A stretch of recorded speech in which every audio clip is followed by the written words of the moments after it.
This is an article from Dawg Pound Daily, Casey Kinnamon, who is going to join us.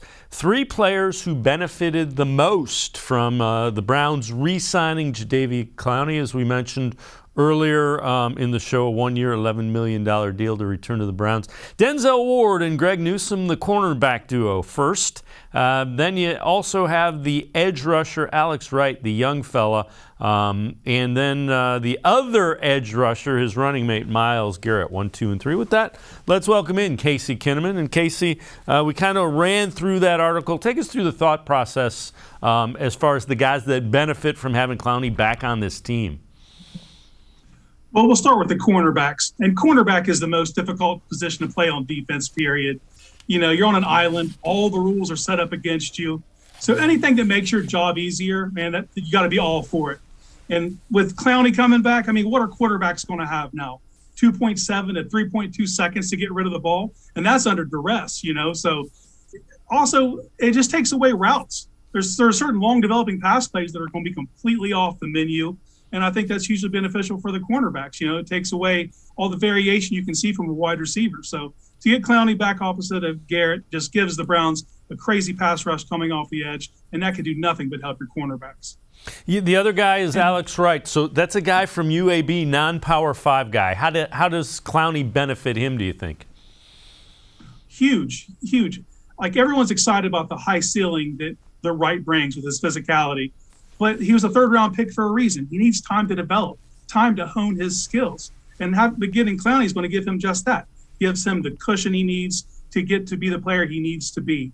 And it's also going to allow him to get on the field to do the things he does well earlier, because he, like Clowney, has that inside-outside versatility. So you're going to see packages like the NASCAR package or race car where you're going to kick Clowney inside, or maybe even right inside and keep Clowney outside. But I think the biggest thing is they're very similar. You know, they're lengthy players. They have great length, violent hands. They have that inside-outside versatility. So allow Wright to watch how Clowney goes about his business. Now, I don't think Clowney's going to be a guy who vocally coaches up Wright, but just to see how he goes about his stuff, to see how he prepares for games. That could do nothing but benefit that young man and allow him to actually develop into the long-term running mate to Garrett long-term next season and beyond. And the other thing is one of the things that the knocks on Wright coming out was didn't set the edge well. That's something you want to know how to set the edge. Pay attention to number 90. Yeah, that's a perfect person to shadow to learn how to play physical, play down the line, and especially attacking the running game.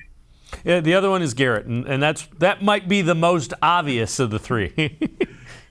It's the most obvious thing I'll ever write, And I'll preface it with this. Garrett would be excellent with anybody on the opposite side. But to truly unlock his potential, you have to have someone there that offenses respect. You know, someone that can set the edge, be fierce against the run, and is a good pass rusher in his own right. You know, the easiest way to get away from Garrett is just to go away from Garrett. Well, that's not an option if Clowney's on the field. So it's going to do nothing but allow them to hit the ground running. They've already got a season under their belt. They know what they bring to the table. They're going to do nothing but feed off each other, and I expect them to get off to a faster start this season than they even did last year.